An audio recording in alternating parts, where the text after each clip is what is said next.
ഒരിക്കലും സ്കൂളിൽ ഉച്ചഭക്ഷണം കഴിച്ചിട്ട് ഇരിക്കുന്ന സമയത്ത് ഒരു രക്ഷിതാവ് തൻ്റെ ഒരു കാലിൻ്റെ മുക്കാ ഭാഗവും മുറിച്ച് മാറ്റിയിട്ട്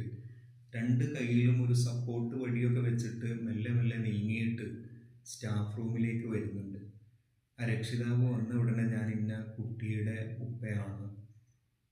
അവൻ എവിടെ പോയി, അവൻ്റെ പഠന കാര്യങ്ങൾ എങ്ങനെയൊക്കെയാണ് എന്ന് ചോദിച്ചപ്പോൾ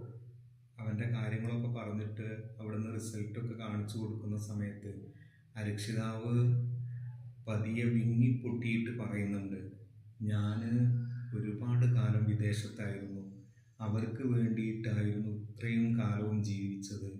അവർക്ക് വേണ്ടി അധ്വാനിക്കുന്നതിൻ്റെ ഇടയിലാണ് എൻ്റെ കാലുകൾ നഷ്ടപ്പെട്ടത്.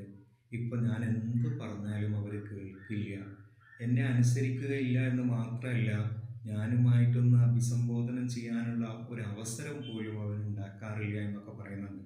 രക്ഷിതാക്കളെ പലപ്പോഴും നമ്മൾ ഒരുപാട് കഷ്ടപ്പെട്ട് നമ്മൾ പലതരത്തിലുള്ള ക്വാളിറ്റി എഡ്യൂക്കേഷനൊക്കെ കൊടുക്കുമ്പോഴും പല സൗകര്യങ്ങൾ ഒരുക്കി കൊടുക്കുമ്പോഴും നമ്മളുടെ സാഹചര്യങ്ങളും നമ്മൾ അവർക്ക് വേണ്ടി കഷ്ടപ്പെടുന്നതും ഒക്കെ അവരെ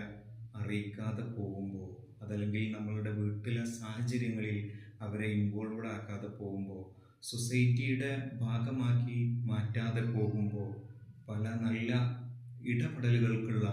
അവസരങ്ങളും നമ്മൾ നിഷേധിക്കപ്പെടുമ്പോൾ നമ്മൾ എത്ര അധ്വാനിച്ചിട്ടും നമ്മൾ എത്ര പണം ചെലവാക്കിയിട്ട് അവരെ പഠിപ്പിച്ചാലും ഇതുപോലെയുള്ള സാഹചര്യങ്ങളുണ്ടാവും.